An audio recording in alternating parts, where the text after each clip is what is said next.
This is Bano Haralu, a journalist and conservationist from Nagaland. She's the director of the Nagaland Wildlife and Biodiversity Conservation Trust. She played a crucial role in stopping the large scale hunting of Amur falcons, and that's what we're going to be talking about today. Welcome to Wild Women Interviews, Bano. Thank you, Janki. Lovely to be with you. Where are you the happiest?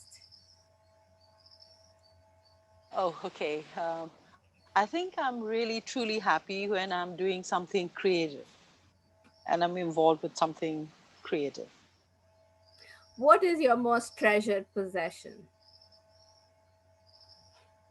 Now, a lot of things have happened, and I guess it's the moments I recollect with my late mother and the happy times. Yeah. What is your guiltiest pleasure? That's many, I'm sure, but it'll be, oh, I don't think I should share that. No, Janki. We'll leave Okay, it as a secret. okay, next guiltiest pleasure. If All right. Okay. Okay. You're not going to let me go. Um, mm, yeah, I think breaking my own word on quitting to smoke. Yeah. So that's been a big challenge. Yeah. Yeah. okay, So okay. So let me start with the Amur Falcon story. So, how did you first hear about this large-scale migration of Amur falcons through Nagaland, and that they were being hunted on that scale? okay. So this is you're going to take me back a long, long time, but um, I think I first heard about this when I was with a group of ornithologist friends in the Doyang Valley in 2010, when we were doing a recce on birds of Nagaland. And at that time, when we went to the Doyang Valley, um, the people there said we'd come in the wrong time of the year, that we should be coming back in October. We were there in the month of May. And they said we would actually see birds being harvested in sacks. So I was a little appalled and I said, how can you say that in front of my guests from outside of Nagaland? We already have this horrid reputation of being uh, a race that leaves nothing for imagination. So anything that flies, crawls, walks, it goes into our guts. So I said, that's a bit much, isn't it? Exaggeration. They said, no, no, no, it's true. And so these friends had already known about a post by Joyce Tan, a Singapore weaver aficionado who had been visiting Nagaland and the adjoining district of Doyang, which is in Mokokchung. And she had written this on her travels, looking at the weaves of Nagaland. She had come across these Amur falcons and that they were being captured in hundreds and she saw them being sold. So these two friends of mine, by the way, they are author Bikram Grewal and Sumit Sen, who knew about this in from the bird ecology group, and they told us that this was indeed the Amur falcons. And this was further corroborated with Shashank Dalvi, another good friend and a birder par excellence, who had in fact seen these birds in Nameri again later in 2012. He'd been seeing these birds, but wasn't he wasn't. I mean, he wasn't aware at that time that they were traversing through Nagaland. He had seen these in Assam and other parts of the lower plains of Assam Valley. So, in 2010, when we heard about this news from the people there, put two and two together, and came to know that these birds were coming across through Nagaland and that they were being hunted. That's what. That's the first time we heard about these birds in Right, 2010. 10. And when did you actually see it for yourself? Well, unfortunately, because of other occupation, none of us could actually visit Doyang during those months as being reported in October. So we had to wait till October 2012 when a team of us, Shashank, Ramki, Sreenivasan, and another fellow Naga colleague, Roko from Konama village, four of us, we journeyed down to Doyang Valley. And truly, Janaki, this entire Amur Falcon story is, um, is, is, is a series of incidents and events that just came together and orchestrated, divinely orchestrated, I would say, because everything, from the moment we met together and we decided to visit this area, none of us knew really that we were going to be uh, arriving in the valley at the peak of the migration.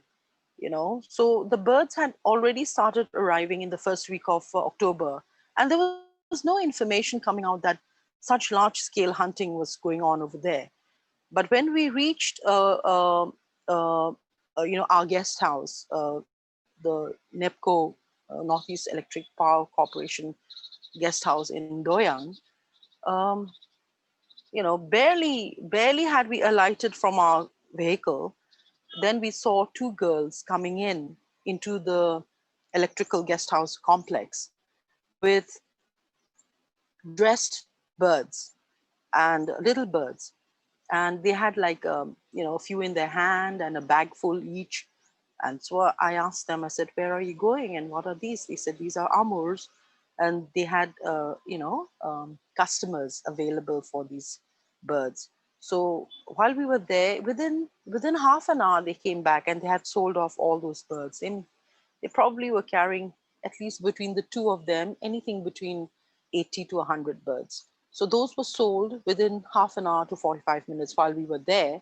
So we actually saw dead birds before we saw live ones, which we later saw a lot on the overhanging electric wires in the valley over the river. So that's our first encounter, and it was from these two ladies that we first gathered our information on what exactly was the scale of hunting that was going on.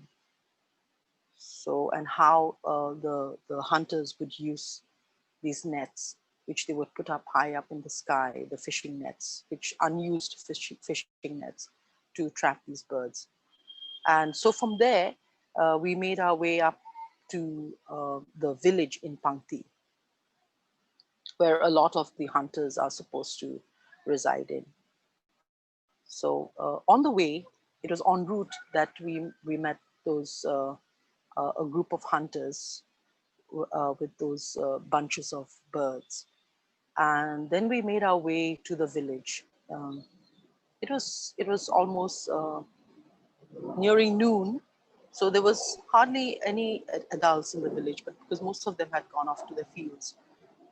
But there were a few young adults and children, and every home, every house had birds, and live ones, dead ones, dressed ones, and the children like to keep them as pets. So this is all that we saw in the village.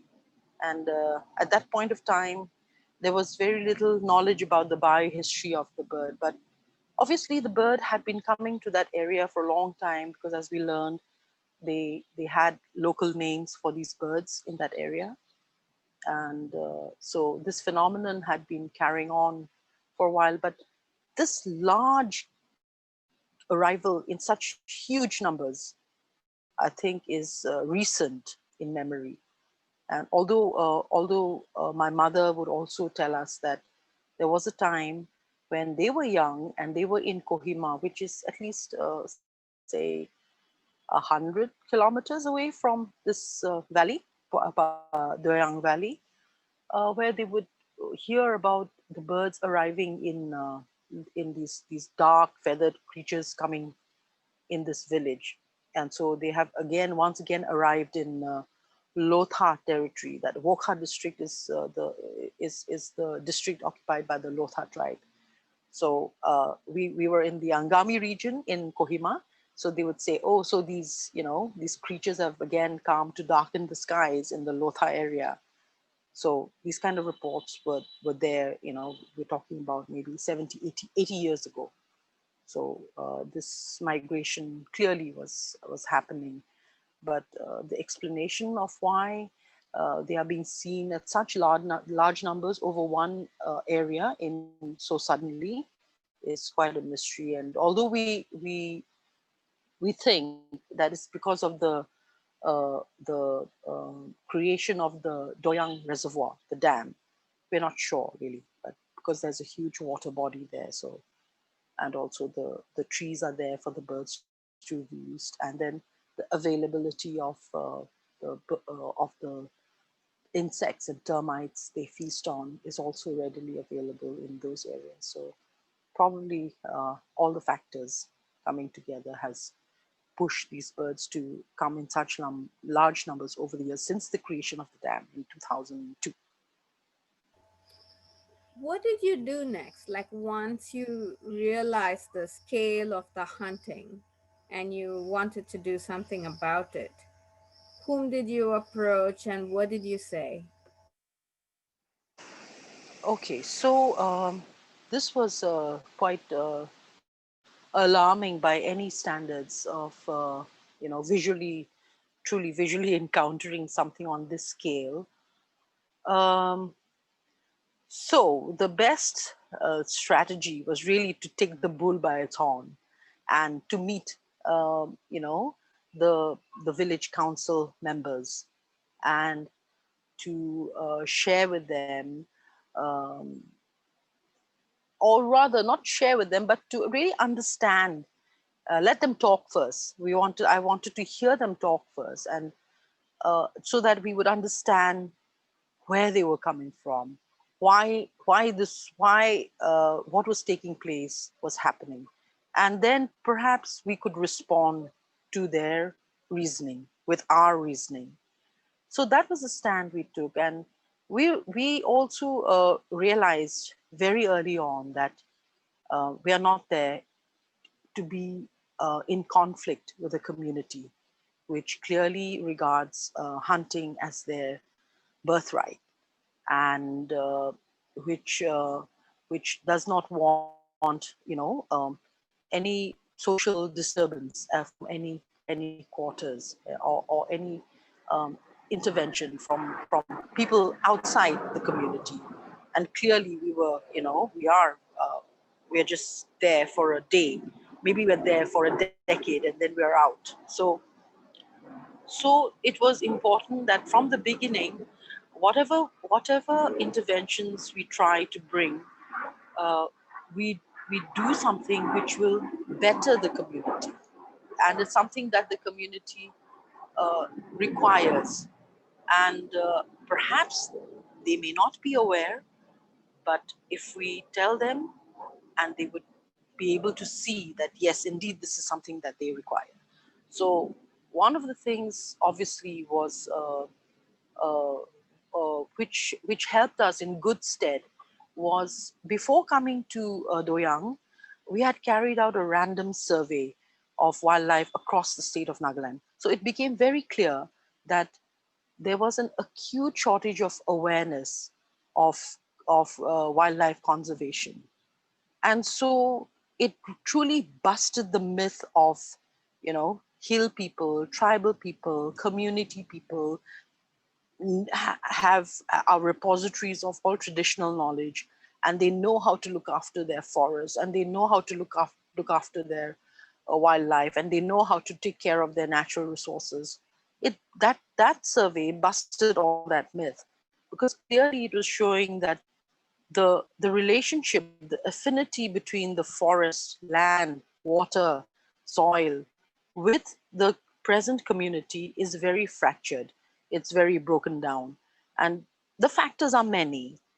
In Nagaland's political history is so checkered with insurgency and political instability. And the pace of development has been very slow and very distraught, to say the least. And a political leadership is also in there's a great vacuum for political leadership as well, in terms of it, assuring that development reaches the people. So all these factors together, we find that the community is the Naga community, with its very strong bonds in the past. It's under great pressure, and that in turn is reflected in the way the society or the community at the village um, um connects with their environment. So so coming to Pankti, it was the same situation that although hunting was such a tradition that uh, nobody could actually say outright stop hunting, so you have to introduce another layer of awareness which will make people question what they are doing and whether that is sustainable or whether that is even right at such extreme levels. So we thought that, and the next generation, the younger generation, was the generation we would like to target. Never for a moment did we think that there would be a turnaround of the kind that happened. We were there for the long haul.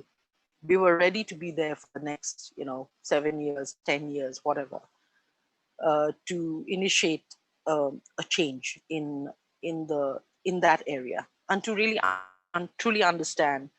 mm, it was daunting at the beginning, because the level of hunting that was on.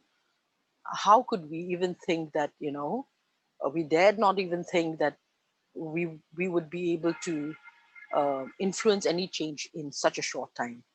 So education was the main. We decided that it would be education for the young people, and through that education and through the creation of eco clubs, we would then engage with the community, the adults, in another way, and share the migration story of the Amur Falcons. So the moment that happened, um, a lot of interest was brewed, and obviously NGOs also came forward, and the state government, the forest department also, and some of them worked with uh, the hunter farmers and formed them into kind of an eco patrol squad. So, uh, so a squad, like a patrolling party, was kind of created, in which comprised of people from Pankti village, and they themselves also organized themselves into a small party, a band of 50 odd people, who would, in rotation, take turns to uh, patrol and keep guard that nobody was actually hunting or shooting the birds during the migratory season. Whereas we began our intervention in the education, with the creation of the eco clubs. So that's how the beginning was. So initially, So, the response, yeah. so you started with the young people, and so they convinced the adults not to hunt, or did you directly engage with the councilors and the adults and explain to Uh, them that these are migratory birds? yeah. No, we did both. We first of all, we of course we had to meet the village council. We engaged with them first, because we needed their support and their approval for us to begin these eco clubs, which we told them would be free, and only would run when the children are available, because some of the children need to help their parents in the fields and so on. So we made them understand that that was perfectly all right, and these eco clubs are only there to educate, to provide free education, and an additional source of knowledge and information for children, and that it would be it would uh, in fact it would help children in their regular schools, when when they have more information of any subject really. So so in fact, in our group, our friends, I don't know if you know Payal Molu. Yeah, Payal. Okay.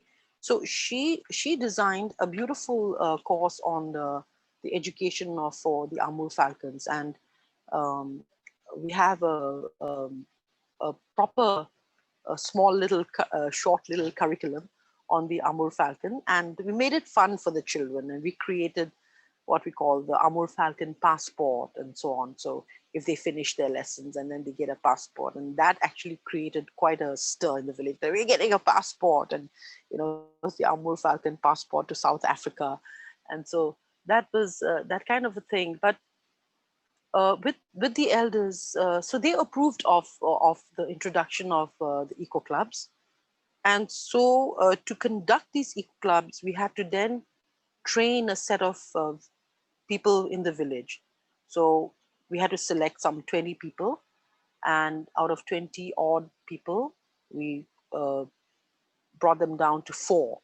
So in the training of the 20, that was the time we were engaging with the adults. That provided us an opportunity to engage with the adults. And that was the time we could really talk about, the effects of the importance of conservation. And with Sorry the to village interrupt, council. Bano. Sorry to interrupt. I just want to clarify one thing. Earlier, you said that you had gone to talk to the village elders and to hear their point of view. So, how were they justifying the hunting? Oh, okay. Well, no, what we found when we met with the village council, um, we found that we realized that nobody had really told them that what they were doing was wrong. Nobody had told them on their face that what was taking place was not acceptable, and it was absolutely out of proportion. And we also realized that they had no clue where these birds were coming from and why this phenomenon was taking place. And when we told them that that what they were doing was wrong, and it was a violation of even the wildlife act, and in fact, like there was a standing order by the district commissioner also previously, in the previous year, that is in 2011, that no hunting of these birds should take place. But their excuse was that that year in 2012 there was no order from the district administration to ban these birds. So we said, all right, fine. Then which means we need to get an order from the district administration as well. So from there, we called up the deputy commissioner, and we said, like, we're here in the killing fields, and there is no ban like the previous year, which has been issued. So at first he didn't believe us. He thought like the season is already over. So, but we showed him the photographs and all that, and he issued the ban. So what was happening was, but this ban had been issued, but nobody was really implementing it, and nobody had really been confronting the people in the village. And for the village council, we realized that the order from the district administration was important because it gave them something uh, to to have a handle on people in the village, that they have this order and that you cannot carry out the hunt. So without that order, it was a free run. That particular year in 2012. So the order was important for the council as such. Now, that was the response from the villages, and of course, like we also had a public meeting with the members of not just the village council but with the village elders as well. And I can remember that meeting very clearly because I was really nervous, and uh, the forest department official was also with me. And like I said earlier, everything just worked together to ensure the safe passage for the birds. this meeting also was one of those, because while we were there and I had to make my presentation, and I shared with the people about the the biohistory of the Amur falcon and where they were coming from, and that it's important, the conservation importance of it, and the tagged bird, the satellite bird that was being tagged, and was actually had arrived in Doyang for the third year. So this tagged bird was a study, a satellite telemetry study being conducted by Dr. Joyce Mayberg and doctored in Berlin. And he came to know about the Amur falcons in such large numbers uh, by the exposure that, the massacre had exposed. Like, it had all gone wild actually in all the wildlife forums. So he got to know about these birds, and he contacted Ramki and Shashank and told them, this bird that I tagged is there in those killing fields, and it actually stayed for 6 days. And it was 2012. That was the last year that that bird came. And we were so nervous. We said, oh no, please don't let this bird go down. And on November 14th, I think, that bird flew the killing fields and it survived. So we said, I think this is a sign that everything is going to be fine from now. So this is November 14th, and it is later in the month of October 31st, I think I was there so this meeting with the village elders, the council, the forest department officials with me. And I made my presentation, and I was ready to be slammed. But fortunately, what happened? The villagers, since the official was there, and I'm just one nobody, I'm just one NGO there, and this government or representative is there, all their interest turned towards the menace of elephants, right? So every question, the entire time that we were there, was taken up by the issue of elephant conflict and compensation for the villages towards this. So I was saved. So that was it. Now officially we've had our meeting. Officially the villagers have agreed that whatever plans we have, we are welcome to carry out. Now the question of the hunting, how do we put a stop on the entire hunting? That was something that we had to pursue. So very soon after that, perhaps a week later, we met uh, the chief minister's secretary, and we also alerted the chief minister through his office, and he was very very responsive, and their office was very responsive. Once they saw the pictures, they were like, this is too much, because these kind of pictures had not come out at all from that area, although hunting of that practice had been going on for at least 4 years, if not 5. But no images had come out of this sort. So when we showed them, they also agreed that this was like, it's over the tops. So they issued another state order, which directed to the village council, saying that it would affect the village council and the villagers' access to rural development funds. So this was again put out to the village, to the community, and that also played a role. And at the same time, uh, while we were there, when we launched our eco club meeting over there, we had like long sessions with the hunters and the fishermen, and they had many questions, and we had to appeal to the people. We said, just give it a try, for once, because they were also, at one level there was this pressure from the unseen community outside, that their name had gone out, as like these bad people, hunters who are killing so many birds and all that. And then there was this added pressure of the government's order, right? Uh, then there was this whole issue of hurt pride, you know, and and a sense of shame also. So we said, like, see, we are here. We are not just going to expose this and go away. We're here. In fact, we are beginning our education club. And we also guarantee that the same way how your news, your hunting made news, in the same way your non-hunting is going to make news, and that will be a legacy that will be with you forever. And also understand one thing, that farmers like you in South Africa wait for these birds uh, to you're connected. You're an agricultural community here.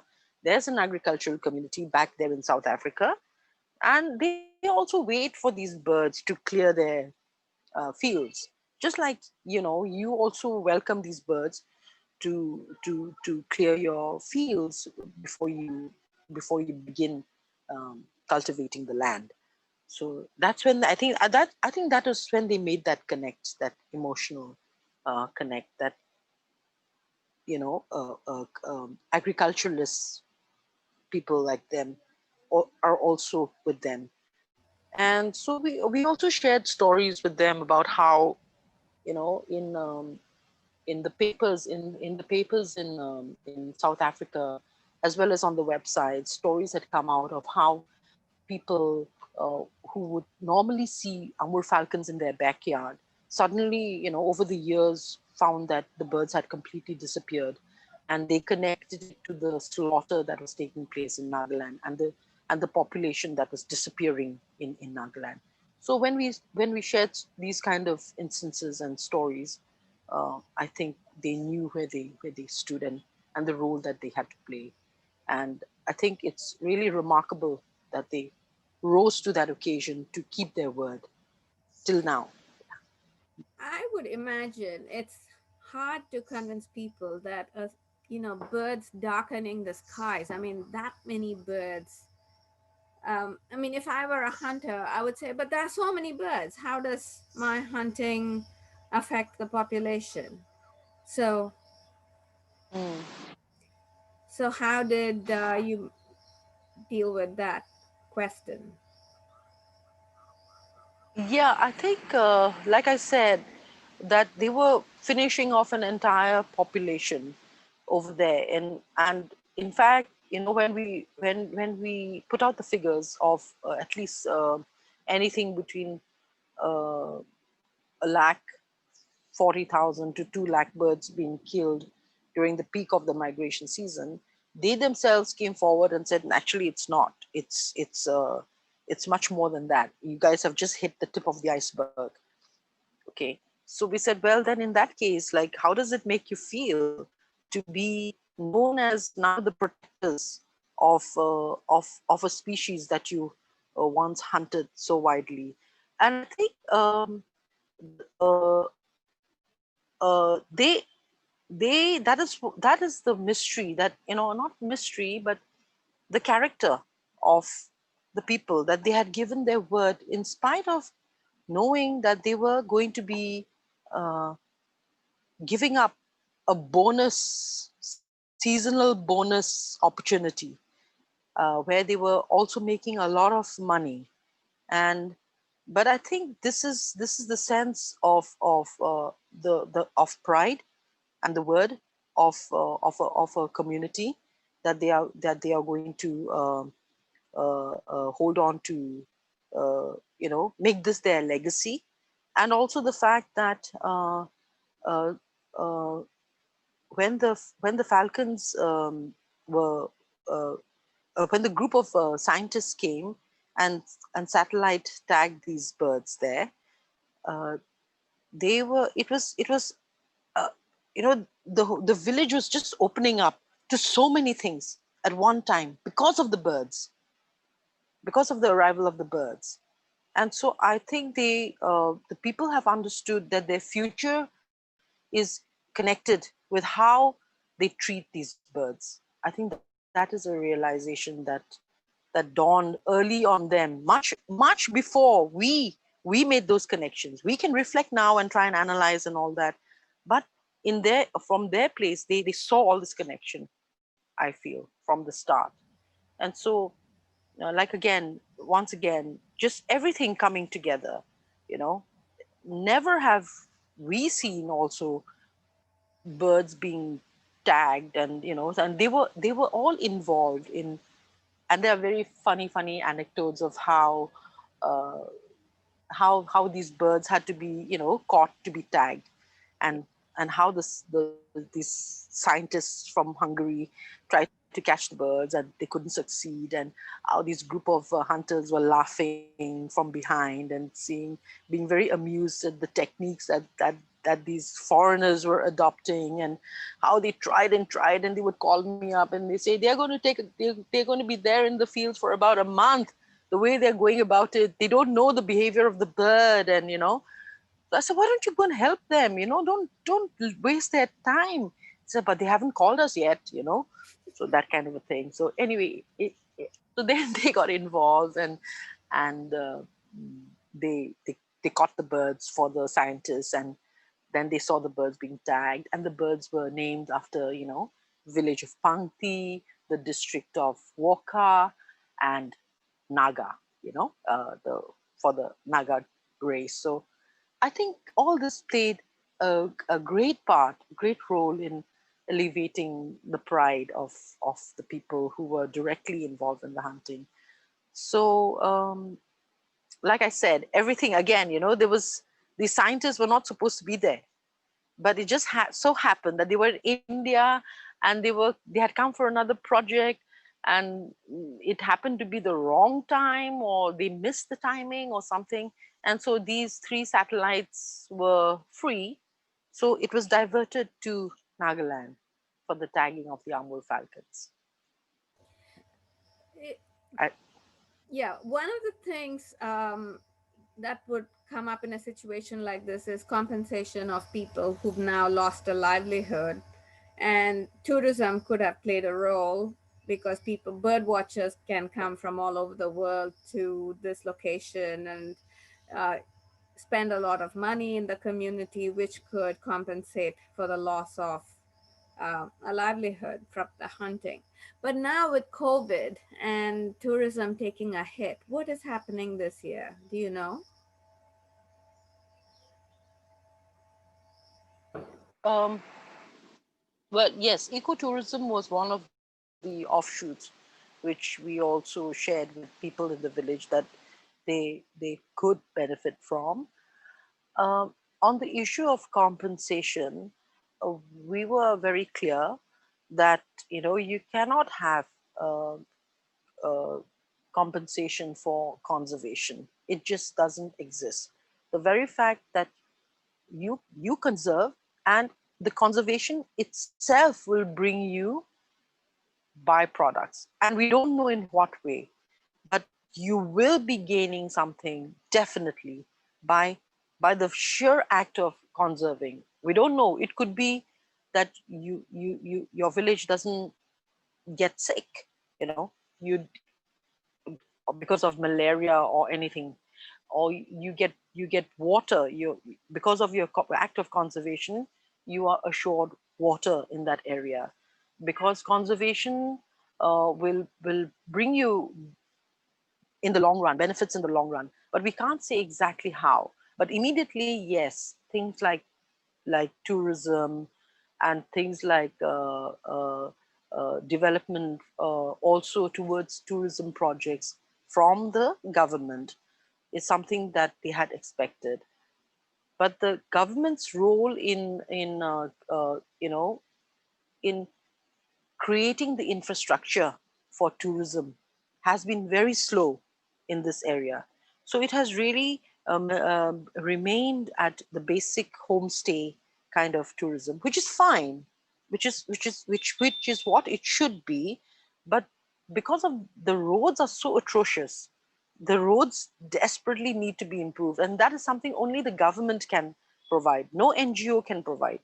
Only the government can take up a scheme and design a module around the ecotourism of this area, because Pangti actually is so ideally located. It's only 3 hours away from Kaziranga. So all the tourists from Kaziranga can actually drive up to Pangti, witness the phenomenon, stay the night if they wish to, and drive back, go back the next morning after viewing the morning spectacle. Or they can just come early morning, see the birds during the day, watch the evening roost, and drive back at night to Kaziranga. That is also a possibility. Or they could spend the night, and there are enough places for homestay. But it's the road that really needs to be, uh, you know, constructed. So, on the issue of immediately losing what they were gaining, we also said, what about, where's the logic here? Where's the argument here? You say you make enough money within a month, which is the rough time of the migration period, but you're not earning enough in 11 months for the entire year. That's not That can't be entirely true. This is indeed a bonus for you, that we can understand, but the bonus will come in terms of the other forms, perhaps as the village gets recognized, people more and more people come, to know about your village. And as it turned out, the now we can tell the people in Pangti that what they did, what they sacrificed, and how they rose to the challenge has indeed unwittingly made the Amur falcon a mascot for conservation, not just across Nagaland, but across the Northeast. That's lovely. Thank you so much for talking to us, Bano. Good luck to you. You're welcome. Yeah, thank you. Thank you, Janki. Lovely talking to you. Yeah. Nice talking to you.